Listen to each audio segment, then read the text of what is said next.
නවීන්ට එයාගේ ළමයයි බිරිඳයි එක්ක අන්තිමට නතර වෙන්න සිද්ධ වුණේ පොළොව යට කානුවක.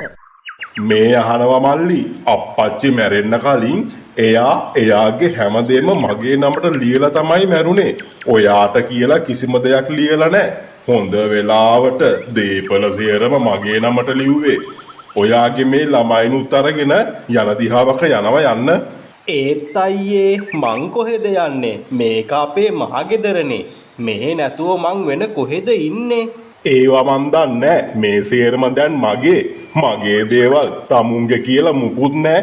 මං තමුන්ගේ බෙල්ලෙන් අල්ලලා එළියට ඇදලා දාන්න කලින් නම්බු පිටින් මේ ගෙදරින් එළියට බහැලා යන දීපංකරයක යනවා අපිට පවුනොදී. නවීන්ගේ වැඩිමහල් සහෝදරයා වංචා විදිහට තාත්තව රවට්ටලා දීපල සේරම ලියාගත්තා. තාත්තාගේ මරණයෙන් පස්සේ නවීන්වයි එයාගේ පවුලේ අයවයි ගෙදරින් එලවලා දැම්මා. නවීන්ගේ බිරිඳ සකුන්තලා පුතා පහන් යන්න දිහාවක් නැතුව මහපාර දිගේ ගමන් කරා. ඇඳුම් පැළඳුම් එකතු කරගෙන සකුන්තලා පොට්ටනියක් හදාගත්තා. මේ අහන්නකෝ දැන් අපි කොහෙද යන්නේ? මන් දන්නේ නෑ අපි දැන් කොහෙද යන්නේ කියලා. මගේ ඔළුව විකාර වෙලා තියෙන්නේ. අපිට ඉන්න පුළුවන් තැනක් හම්බෙනකන් අපි යන්. ඉන්න තැනක් හොයාගන්න මෙයාලා හවස් වෙනකන් ඇවිද්දා. ළමයාට හොඳටම මහන්සි. අපි කොහේ හරි නතර වෙලා ටිකක් මහන්සි හරිමුද? ටිකක් විවේක ගන්න තැනක් නවීන් වටපිට බලලා හෙව්වත් එයාට එහෙම කිසිම තැනක් හොයාගන්න බැරි වුණා.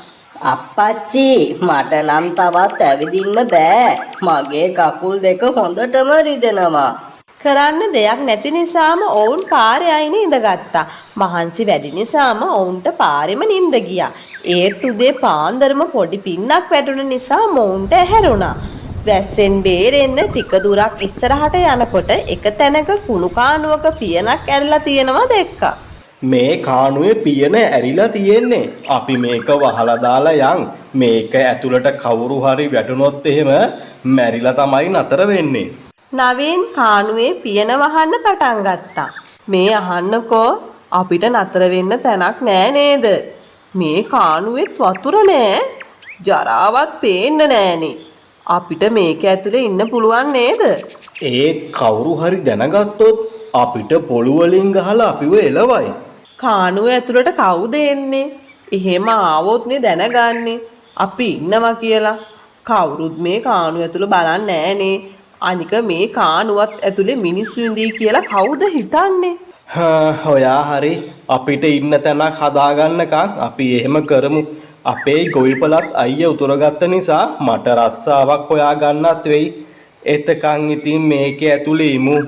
නවීන් ළමයවයි බිරිඳවයි කානුව ඇතුලට එක්කගෙන ගියා. සකුන්තලා කානුව සුද්ධ කරලා අහුරගෙන ආපු හාල් පරිප්පු ටිකකින් කෑම හැදුවා. කානුවේ ඉඳලා මෙයාලා කෑම කෑවා. ඔයා පුතාවත් බලාගෙන පරිස්සමෙන් ඉන්න. මම මොකක් හරි රස්සාවක් හොයාගන්න බලන්නම්. හරි ඉක්මනට ගිහින් එන්න පරිස්සමින්. නවීන් රැකියාවක් හොයාගෙන පිටත් වෙලා ගියා. සකුන්තලා ළමයාත් එක්ක කානුව ඇතුලේ ඉඳගෙන හිටියා. අම්මේ මේක ඇතුලේ රස්නේයිනේ. තව දවස් කීයක් මෙතන ඉන්න වෙයිද? තව දවසක් දෙකක් විතරයි පුතේ. තාත්තා රස්සාවක් හොයාගත්තට පස්සේ ඉක්මනටම අපිට ගෙයක් කුලියට ගන්න පුළුවන් වෙයි. එතකන් තව ටික දවසක් ඉවසන්නකො පුතේ. සකුන්තලා පුතා එක්ක ටිකක් නිදාගත්තා. ඒත් පාරේ ගමන් කරන වාහනවල සද්ද නිසා සකුන්තලාට හරි හැටි නිදාගන්න බැරි වුණා. ඒ සද්ද ඉවසලා විඳ දරා ගන්න මොවුන්ට සිදු වුණා. මේක ඇතුලේ තනිකර අපායක් වගේ. වාහනවල සද්දෙයි දුමයි අපිට නිවි සැනසille ටිකක් නිදා ගන්නවත් පුළුවන් වෙන්නේ පාන්දරට විතරයි. රස්සාවක් හොයාගෙන හවස් වෙනකන් නගරේ වටේම ඇවිද්ද නවීන්ට කොච්චර මහන්සි වුණත් හැකියාවක් කිසිම තැනකින් හොයාගන්න බැරි වුණා. අද මට මුකුත් වැඩක් හොයාගන්න බැරි වුණානේ. සමහර විට මම හෙටත් ආයේ ආවොත් දුක හිතිලවත් කවුරුම හරි රස්සාවක් දෙයිනි මට. නවීන් ආයෙත් කානුව ළඟට ඇවිත් කානුවේ පියන ඇරලා පහලට ගියා. ඔයා ආවද? මොකක් හරි රස්සාවක් හම්බ වුණාද? නෑ මට අද කිසිම වැඩක් හොයාගන්න බැරි වුණා. මං හැමතැනම ඇවිදලා බැලුවා. කවුරුවත් මට වැඩක් දුන්නේ නෑ. මං හෙටත් ආයේ ගිහින් බලන්නම්. උදේ ඉතුරුණු පරිප්පුයි බතුයි කාලා 3 දෙනාම නිදාගත්තා. රෑ එකපාරම වහින්න පටන් ගත්තා. වතුර බින්දු පියන උඩට වැටෙද්දී කානුව ඇතුළට සද්දය ඇහුණා. ඒ සද්දෙට සකුන්තලාට ඇහැරුණා. මේ අහන්නකෝ, ඉක්මනටම නැගිටින්නකෝ, එළියේ වහිනවා. මේ විදිහට තව ටික වෙලාවක් වැස්සොත් මේ කානුව යට වෙයි. ටික ටික කානුව ඇතුළට වතුර වැටෙන්න පටන් ගත්තත් ඒ ටික වෙලාවකට පස්සේ වැස්ස නතර වුණා. අපේ වාසනාව නිසා වැස්ස නතර වුණේ. නැත්තම් වැහි වතුර සේරම මේ කානුව ඇතුළට වැටෙන්නේ. මෙහෙම හැම වෙලේම එක දිගට වැස්සොත් අපිට මෙතන ඉන්න බැරි වෙනවා. ඉක්මනටම වෙන තැනක් හොයාගන්න වෙයි. ඊළඟ දවසේ නවීන් රස්සාවක් හොයාගෙන ගියා. ඒත් ඒ දවසත් නිස්කාරණේම ගෙවිලා ගියා. මං දැන් සකුන්තලාට මොකද්ද කියන්නේ? තව කොච්චර කාලයක් එයාලව කානුව ඇතුලේ තියාගන්නද? නවීන් කානුව පැත්තට යන්න පටන් ගත්තා. හදිසියෙම එකපාරටම අදත් වහින්න පටන් ගත්තා. ආයෙත් වහින්න පටන් ගත්තනේ. මෙච්චර ප්‍රශ්න තියෙද්දි තවත් එකක්. දැන් මේ වැස්ස නිසා තියෙන ප්‍රශ්න තවත් වැඩි වෙනවා. ටික ටික වැස්ස දරුණු වෙන්න පටන් ගත්තා. ඉක්මනටම කකුල තියලා නවීන් කානුව පැත්තට ගමන් කරා. හොඳටම වැස්ස තෙමීගෙන නවීන් ඇවිත් කානුවේ පියන අරිද්දි පාරේ තිබ්බ වතුර කානුව ඇතුළට වැටුණා. ඔයා හොඳටම තෙමුණාද? වාඩි වෙලා ඉන්නකෝ, මං ඉක්මනටම තේ එකක් හදලා දෙන්නම්. මේක තේ හදන වෙලාවක් නෙමෙයි. එළිය හොඳටම වහිනවා. අපි ඉක්මනට මෙතනින් එළියට යන්න ඕනේ. ඒත් අප්පච්චි අපි කොහෙද යන්නේ? අපිට ඉන්න ගෙයක් නෑනේ. ඒත් පුතේ තවත් අපි මෙතන හිටියොත් වතුරේ ගිලිලා අපි මැරෙයි. ඒත් තාම පාර වතුරෙන් යට වෙලා නෑනේ. මේ කානුවටත් මුකුත් ප්‍රශ්නයක් නැහැනේ. අද රෑ මේ කානුවේ ඉඳලා හෙට උදේ මෙතනින් යමු. රාත්‍රියේ මේ තුන්දෙනා නිදාගෙන ඉද්දි එළිය හොඳටම වහින්න පටන් ගත්තා. උදේ වෙනකොට ගම් වතුරට මුළු නගරෙම වතුරෙන් යට වුණා. නගරයේ අපිරිසිදු වතුර කානුවට එන්න පටන් ගත්තා. උදෑසන නවීන්ගේ සකුන්තලාගේ මුහුණට වැහි වතුර බින්දු බින්දු වැටෙන්න පටන් ගත්තා. ඉක්මනටම දරුවවත් අරගෙන මෙතනින් උඩට යමු. නැත්තම් අපි සීරටම වතුරට යට වෙන්න වෙන්නේ. සකුන්තලා දරුවව වඩා ගත්තා.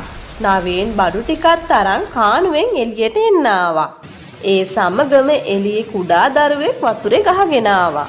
සකුන්තලා දරුවව කානුවෙන් එළියට ගන්න හදද්දි අර ගහගෙන ආපු දරුවා ඇවිත් මෙයාලගේ ඇඟේ හැප්පුණා.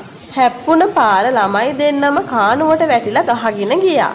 මගේ පුතේ, අනේ පුතේ. නවීන් කානුව දිගේ පීනගෙන ගිහින් ළමයි දෙන්නවම අල්ලගත්තා. එළියේ නැති වුණු දරුවව දෙමව්පියන් හොයන්න පටන් ගත්තා. එතකොටම නවීන් ළමයි දෙන්නවත් අරගෙන කානුවෙන් උඩට ආවා. උඩට ආපු ගමන් එයාලා නවීන්ව වට කරගත්තා. තමුසේ ගාවට කොහොමද මේ ළමයා ආවේ? තමුසේ ළමයිව හොරකම් කරනවද? නෑ නෑ මම මුකුත් කරේ නෑ. මම මේ දරුවව බේරගත්තේ ගහගෙන යද්දි. අනේ මහත්තයෝ ඇත්තමයි මං කියන්නේ. මම මේ නගරයට අලුත්. දවස් දෙකක ඉඳන් අපි මේ කුණු කානුවේ ජීවත් වුනේ. අනේ ඇත්තමයි මහත්තයෝ මං කියන්නේ. නවීන් සිද්ධ වුණ දේවල් මුල ඉඳලා කිව්වට පස්සේ මේ කෙනා එයාලව ගෙදර එක්කගෙන ගියා. ඒ වගේම නවීන්ට රස්සාවකුත් හොයලා දුන්නා වගේම මෙයාලට නවතින්න නිවසකුත් හොයලා දුන්නා.